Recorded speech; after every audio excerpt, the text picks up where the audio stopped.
Welcome back to the Obvious Choice Podcast. We're talking about what your worth is today and knowing what your worth is. And this goes beyond money. This goes to time. This goes to confidence. This goes to standing up for yourself in a world where it kind of seems to attack you and make you feel like you're less than you actually are through this constant comparison game. You know, it used to be we could do our little work in our end of the world, and what we'd see are the people who were around us, and maybe somebody around us was good at what we did also, but probably not. We were kind of like the only person there. Whereas now, all of a sudden, we are comparing ourselves to everybody else out there in the world doing the same type of thing as us.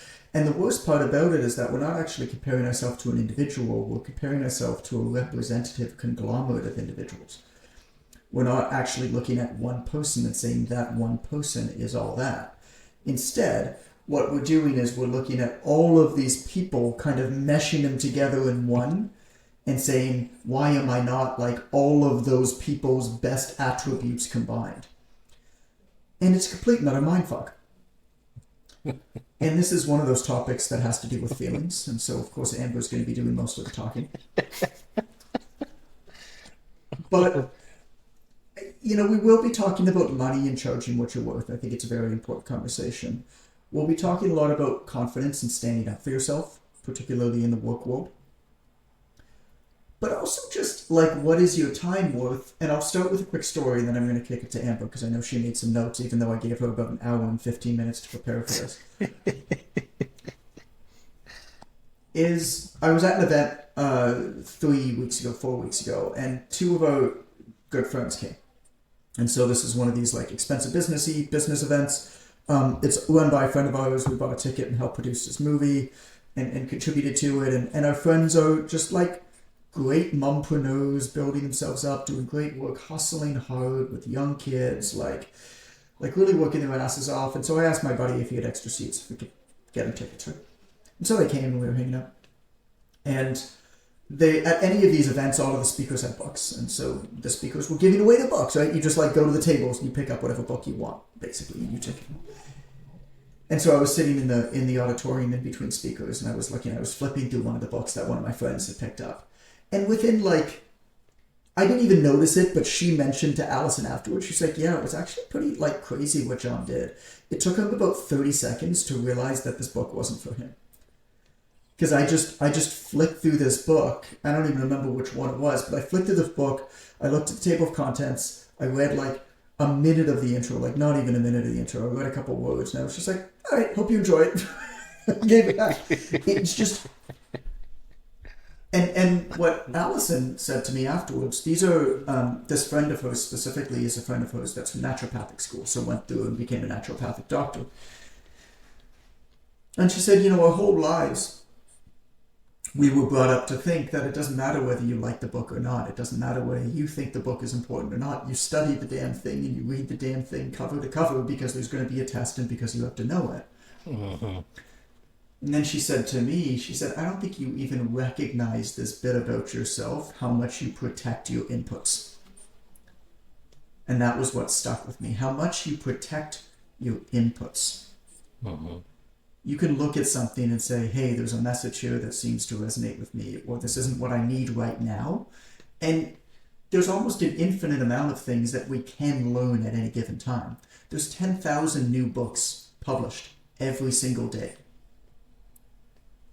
There's over 200 million podcast episodes downloaded every single week.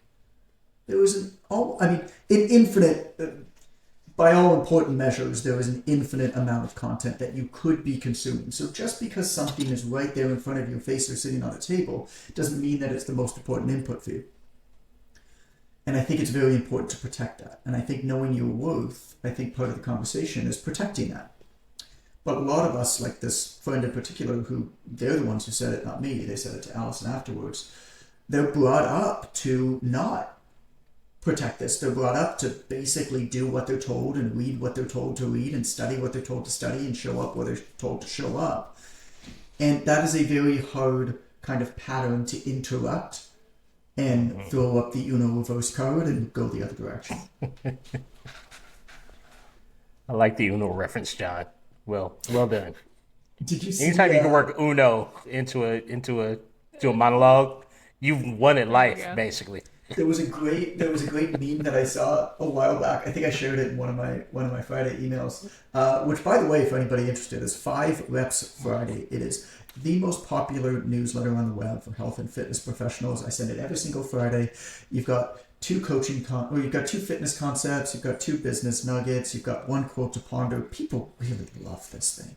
So go to 5repsfriday.com, www.5repsfriday.com, enter in your email, you'll get the next one.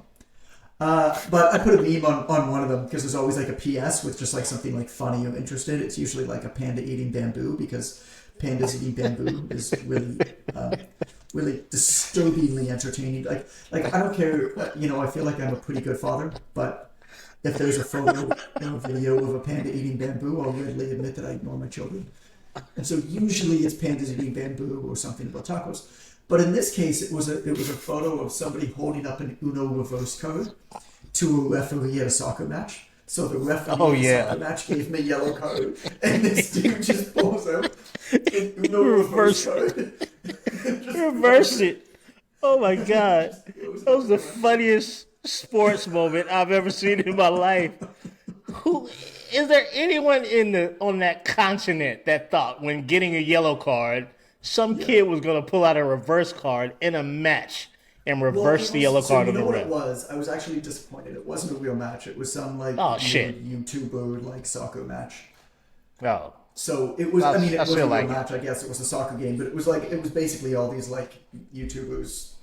I guess playing soccer against each other. I don't really know why. I tell this to people all the time. I was talking to somebody in their 20s the other day. I'm like, I've never actually watched a YouTube video start to finish. And they looked at me and they kind of laughed. And they're like, I've never actually watched a TV show start to finish. I was like, holy shit. Anyway, feelings. Amber, go. So, Do something. do something. Express things. So Oh it's my funny, gosh. anytime you ask me to talk, I'm a little bit like, oh my God. But the biggest reason But is you're so because, good at it. Can we just stop for a moment and just appreciate that? Like, every time you do talk, it is the It best needs to thing be that has said. ever happened on the podcast. Like, It needs to every be single said. time. And I don't want to, like, create this, like, oh my God, I'm nervous now, but, like, I think we all know who well, the real MVP is. Right. so what's funny about it is because the way I interpret what you're asking of me is very different than what you mean. And so even like your intro, I'm like, oh man. And so that's the first thing. So that always makes me laugh because they're always very different things. Okay. That's the first thing. And second thing is your story is really funny because from Which my one? The book one? perspective, the one about the book, yeah. Yeah. So about the book, my immediate thought is I would feel terrible putting my book out on a table amongst all of these other authors. And what if nobody picks my book? Right? Like, and then my instinct to you saying, they flip through it for 90 seconds, whatever. Most people would be like, oh, they didn't like it. But then, like, the rational, logical brain is what a wonderful compliment that is. Because to Yeah. me, that means you are clear about what you do and who you are for. And the fact that you figured it out that fast is a massive compliment. So I think that's something that a lot of people, when they're interpreting like how much engagement they get, how many likes they get, it's kind of that feeling when they are saying, it must not have had a lot of value or didn't have a lot of worth, or I'm not worth a lot because I'm not getting this reaction that I'm expecting. But realistically, the few people that do engage or the conversations that you do have, consider it a compliment because it's clear to them Yes. and it's meant for them. And it is way better to be a great, obvious choice to a few people than it is to have a bunch of people just kind of like mindlessly pick up your book off the table and throw it in the backpack. Yeah, I mean, look, this Andrew Coach's event that I spoke at a couple weeks ago in Edmonton, I sent a whole bunch of books there, and I sent, I think, $150. There was like 120, 130 attendees, right? So I knew that there were more books than there were attendees. And even though I knew that... They should all still be gone because they're giving them to friends. I was like, shit, how the fuck does this box still have like 30 books in it? This is bullshit, man. Nobody wants this book. I'm a failure. And all this like internal dialogue. And then I'm like, there was literally not enough books. There was literally too many books for the amount of humans that were here. Like, that is the problem. But I don't know, maybe some people looked at the book and were like, this damn son, this shit isn't for me. And like, that's fine. And I'm like, you tripping. And they're like, I'm tripping, but like, I caught my foot. And I'm like, no, that's not what I meant. I meant you tripping, like, you're tripping, whatever. And it was a whole thing. But the awesome thing about John, though, and people know this that are listening, is he's rather ubiquitous with his, the people need to know, he's really ubiquitous with his books. Like, he's willing to give you the information if you just ask for it, and then sometimes he'll send them out randomly.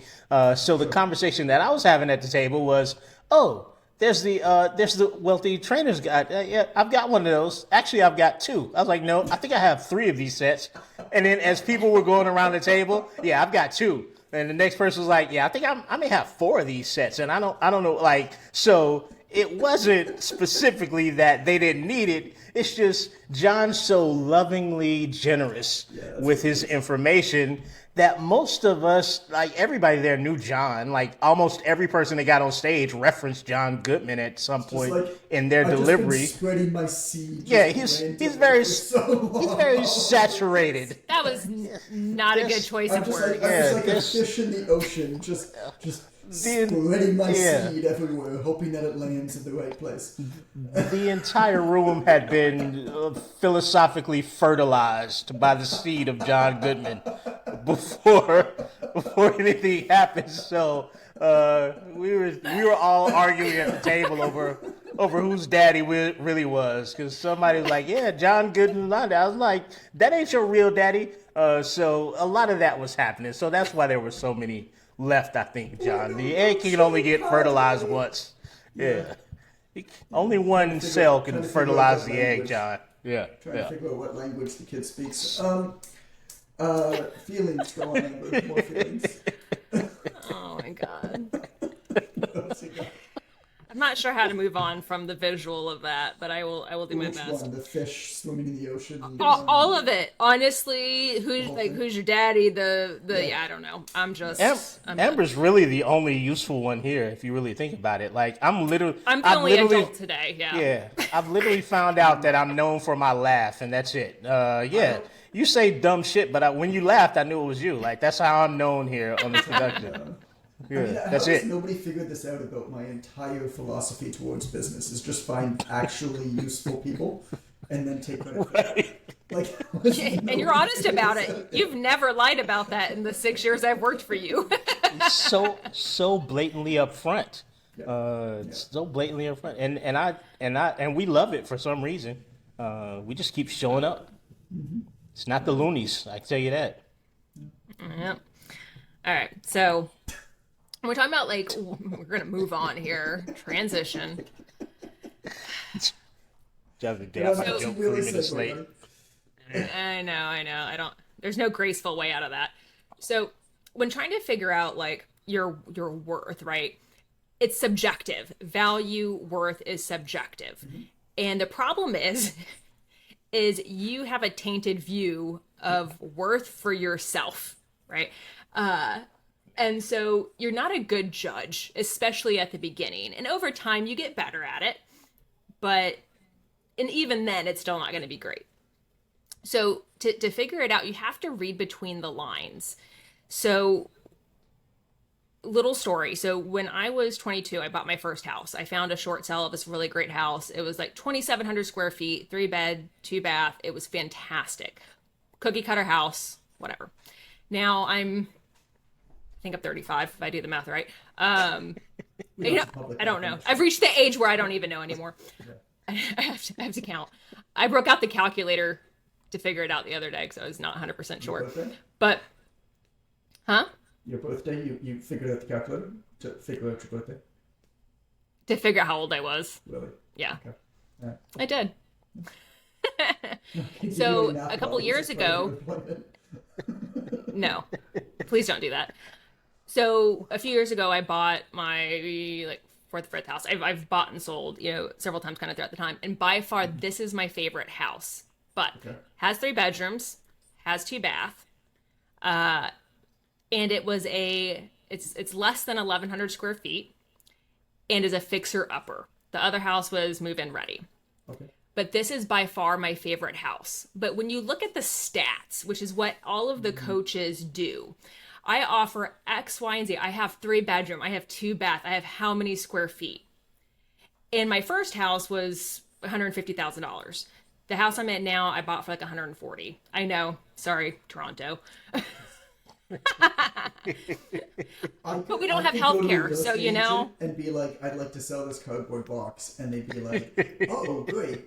Well, let me just draw this door on it and perforate it, and okay, that'll be $375,000. Yes. So by all accounts, if you look at the stats next to each other, they're almost equivalent in price. They both have 3 bedroom, 2 Can I bath. have 10 houses in your area? Can I Yes. just go to your area and just buy a block? Like, You could. Is this what, like, Mr. Beast did this in North Carolina? He just bought, like, a block for all of his buddies and houses. And everybody's like, oh my god, he's, like, balling out. It's, like, actually probably cost him, like, $500,000. Mm-hmm. It's about right. In the right place. Yep. It's not hard to do. Ridiculous.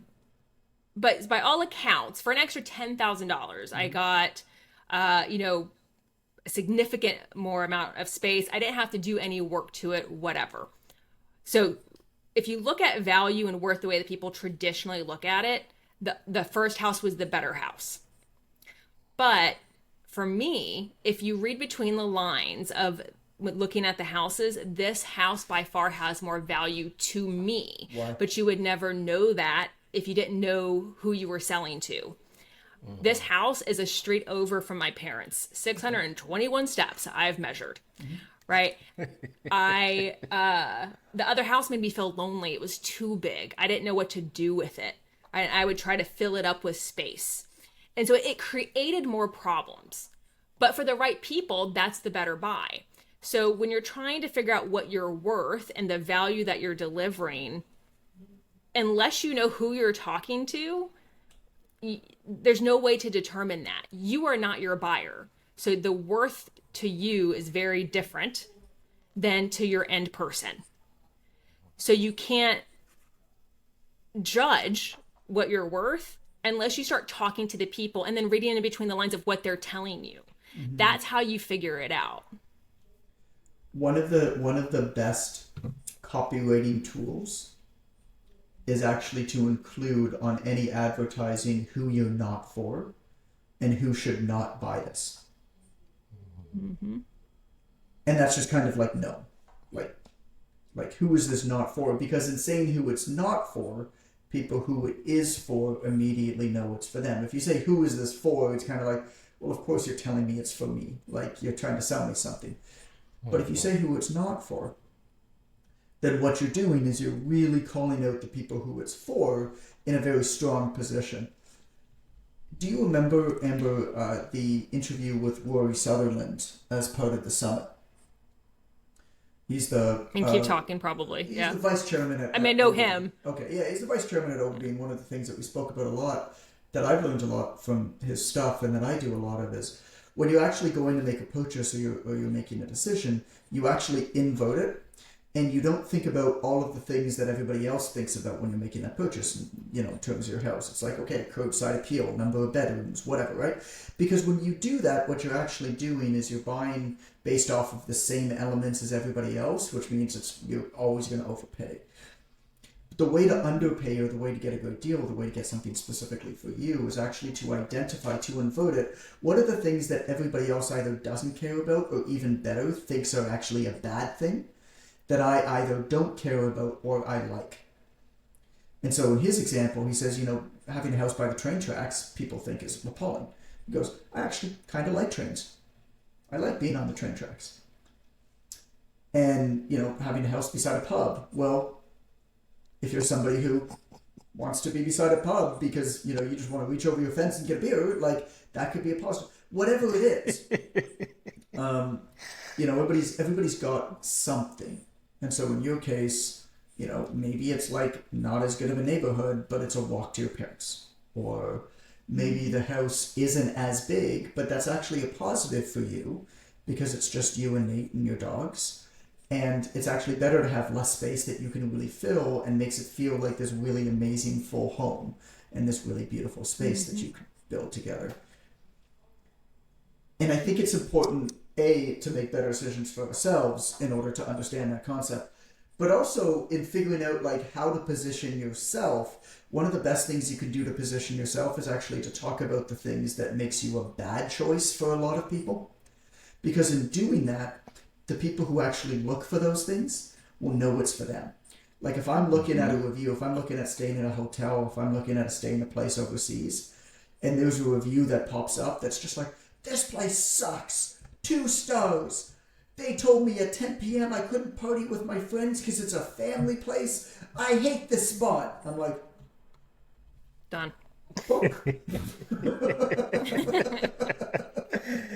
Booking dot, yeah. Booking dot, yeah, this dude is tripping. But do you like my vernacular, Ren? It's very good, John. I meant to comment earlier. Even a broken clock is right twice a day, right? Am I right? Good usage, John. Thank you. That was accurate. Excellent use. But figuring out what it is about you that is different is really useful, because then you can actually highlight and say, hey, I'm not for people because of this. And that will help you be more specific to some, which will appreciate you more. Because people who look for, in this case, let's say a type of coach, people who look for a coach. What did we have? We had an example on one of my calls in the mentorship a couple of weeks back. We had a really fun example, and it was specifically a call in my mentorship where we got together and talked about time management for new parents who are growing businesses. Mm-hmm. And it was a great group call. It was a group call where I contributed to and I led, but I certainly wasn't the only one who contributed value. It was very much a conversation. And I think it was Ashley, maybe. But somehow we got on the topic of actually what I think would be an added bonus for coaches, instead of being embarrassed that the coach is like going to have their kids on the phone. Like, if I work at 4 p.m. or whatever it is, my kid might run in and that's like embarrassing. And so I have to lock the kids out or like stick them in front of a screen or whatever it is. You actually say to your clients, hey, I have 2 options for calls. We can do a kid's distraction call, or we can do a regular call. What would you like to do? Because I actually think that for a lot of clients, giving the option of, hey, it's okay actually for your kids to be on the call. Mine might be on the call too. I think actually that's a negative for a lot of clients. Mm-hmm. But I also think that negative would be a very distinct positive for clients, because for them it's also really annoying, for a busy young parent who wants to hire an online coach in order to get into better shape. Well, it's also annoying for them and hard for them to schedule calls with their kids interrupting them, especially if they're working at home. Well, how cool is that now that you can actually offer them and say, hey, it's actually okay if your kids are on this call. Mine are going to be too. And you normalize that behavior for them. That's a great way to add value with what would otherwise often be considered to be a negative. It's a really cool way to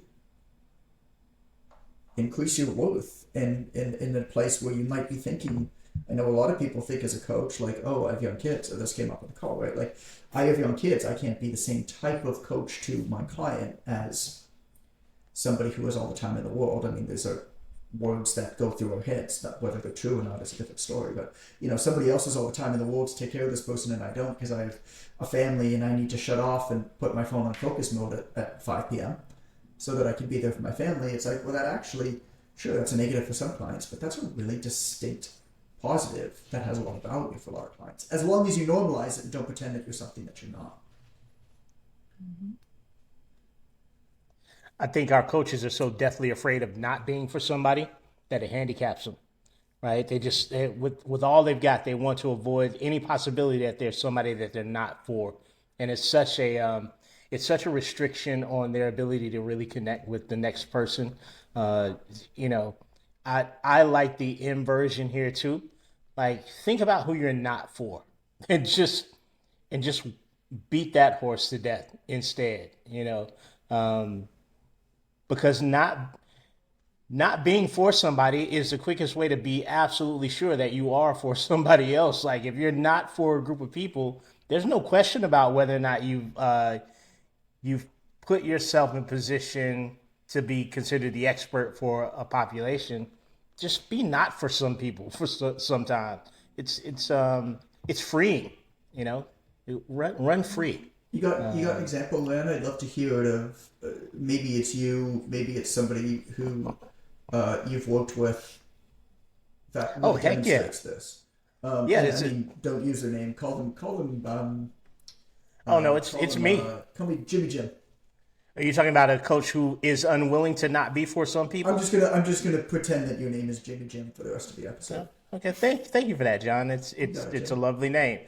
So I can speak personally to this because two of the things that I comment on, particularly when I'm doing live broadcasts. I had an enrollment week last week, so I did a live broadcast every day. And I started the live broadcast off with, "Hey, fellas, this won't be a talk that you'll be interested in, and that's okay. But if your spouse, partner, wife is somewhere near, you might want to get her to tune in here, because I'm going to talk about a lot of lady stuff that you won't get and probably don't care about." Like, I lean into it that way, man. It's so easy.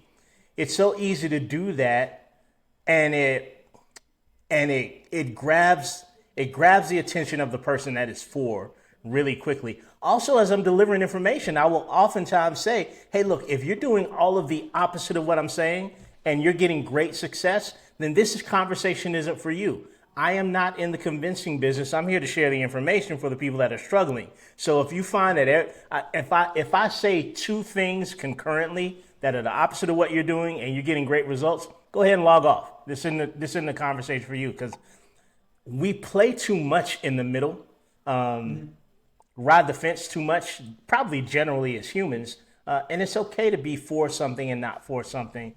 That's how I look at it. I hope Amber's had a chance to gather her next set of thoughts. Tell you what I liked about that most, Jimmy Jim? Sure. Thanks, Jimmy. I like how you immediately started with the inverse of who it's not for. It's this weird psychological thing, isn't it? Where if we say that, hey, like everybody, I'm going to get myself into trouble here. Because I was just going to say, everybody knows that there's women and there's men, but I get that there's people who identify as different. But if you say, "Hey guys, this isn't for you," then immediately your knee-jerk reaction as a woman is to think, "Okay, this is probably for me then." It's like this weird thing where we think about that. Editors, don't clip that, please. I need the full context, or else I'm going to be cancelled. Just go back to Jimmy Jim. Amber? Oh God. Just randomly pick up. All right, fine. So You told me your notes. I know. Well, again, because you guys go in totally different directions than where I intend to take things. I mean, I don't. Jimmy does. Jimmy does all the time. It's so. Oh Jimmy, no, right? you both do. It's so Jimmy. So I'll use me as an example of leaning into kind of who I am to the extreme side, and also like learning to read in between the lines of where your worth is. And so I'm a major oversharer, right? I have no qualms about sharing stuff. Ren's the opposite, right? Like, we don't know much about Ren. We don't even fully know if Ren is his real name, where I'm the opposite. It's not. So, it's Ren. I know, but even then, I wonder. And I don't even think it's pronounced he might be that way. like, it's pronounced more like Ren Sale. That's good usage again, John. Good accent. Oh Lord, oh I don't Lord. like to trip, you know me. Oh, Lord.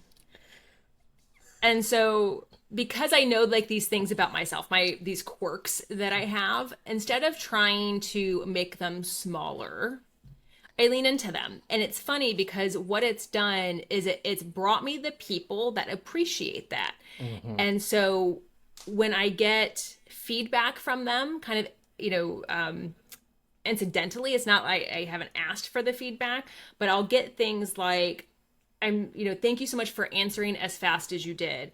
Or thank you for helping me see that I am not the only one that thinks or does this, what I think is a weird thing.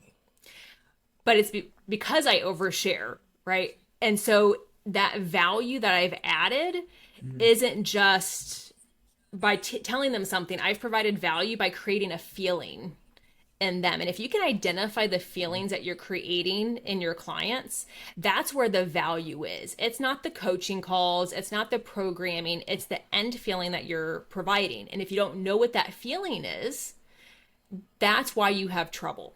And that's why you're having trouble charging, because if they're comparing 3 different coaches who are all trying to help everybody and all offer a certain amount of coaching calls and customized programming to fit your life in a sustainable way, the only thing they have left to determine is by price. But if I'm loud about oversharing and info dumping and all of these weird things that I love, immediately for whatever percentage they're like hell yes to her, where everyone else they're like it could be fine, but they're $25 a month more, so I'll go with the other one. It's just easier, like and it's less exhausting. Yeah, it's less exhausting. It sounds like what you're doing is in sharing like more things that are maybe weird or quirky or different or not even like immediately appealing online. Like we all know that like there's some type of stuff that performs well superficially online and some stuff doesn't. It sounds like what you're doing is you're really helping people be seen and to feel normal, voice, and to normalize them. Yeah. It's always kind of like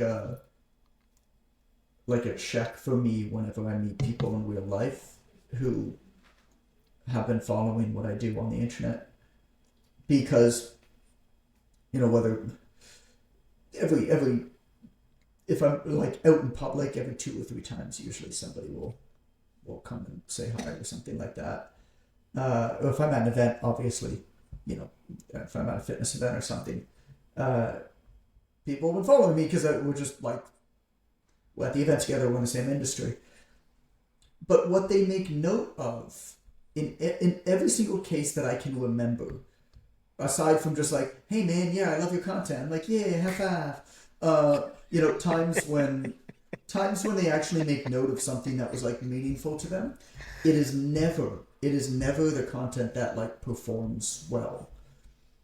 It's something where I shared something that was perhaps a little bit awkward even for me to share, or I took down my shields a little bit, or I talked about something that I struggled with and how, I'm starting to overcome it or starting to work on it, or even just like something that I'm struggling with, something that I think about with family a lot or whatever, right? But these are never the things that actually perform well. These are never the things that get even a lot of responses often in terms of comments. But inevitably, that is what seems to connect based off of the metrics that I think are more important, which is real life shit. When you meet somebody in real life, what do they say to you? How do they, somebody who recognizes you in the parking lot at Costco when I'm waiting for my wife on a phone call and walks up to me, like, what is that? Why is that person wanting to come up and say hi to me? And it's never because I said something about muscle soreness that they could get in a book. Straight up. No, all of the messages that I get like randomly from people, they're like, oh yeah, like I really appreciated the following posts. I'm like, who are you? We haven't talked, thanks for saying hi, I'm super excited to meet you. Had no idea, haven't seen your name pop up in my notifications at all. but they'll have said something like, oh, I really liked X and X post, or hey, I saw they haven't engaged with anything, but they'll send me something pineapple related or something for Nate or whatever. And same thing, it's not the high performing posts at all, because they're the quote unquote low performing posts aren't engageable, really, right? They're when you engage with a post, you're identifying and saying something about yourself by engaging with it. And that can have a high degree of vulnerability, because other people could see that I engage with that post. What will that say about me if someone I know sees it? And a lot of times there's not a real reason to engage with it. They can think it's great and scroll right on past.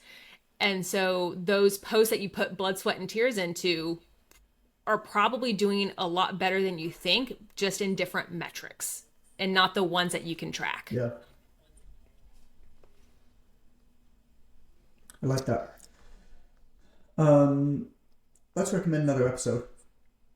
I want to end on that note, Amber, because I think that was a good note to end on. If you're looking for another episode to listen to, I'm going to recommend episode 91, which is called Pull Your Business Out of a Hole. This is an episode that we recorded. We recorded for people who maybe had been doing well, maybe not had been doing well, but are at kind of this like valley in the business. And when you're in that valley, it can feel really, really hard. You know that image where the person is like digging for diamonds, and there's like a quarter of an inch of dirt in between them, and the first guy at the top turns back and gives up, and then the next person keeps digging, and they're so close. It's like you can't see the end of the tunnel. You can't see the end of the valley sometimes. But what we do in this episode that I really, really like specifically was we gave a very quick, like, okay, here are a few things that you can do today to really start to get out of this hole, where you can start to see some of these changes starting to take place. Because I feel like a lot of the times when we're in that mud, we just need some small wins to be able to give us that energy back, and then things start moving again. So that's episode 91, Pull Your Business Out of a Hole. Yeah, that's the exact title. And I hope you enjoyed. Thanks for listening. Thanks for hanging out with us. We'll talk soon. Bye. Okay, bye-bye. Thanks, Amber.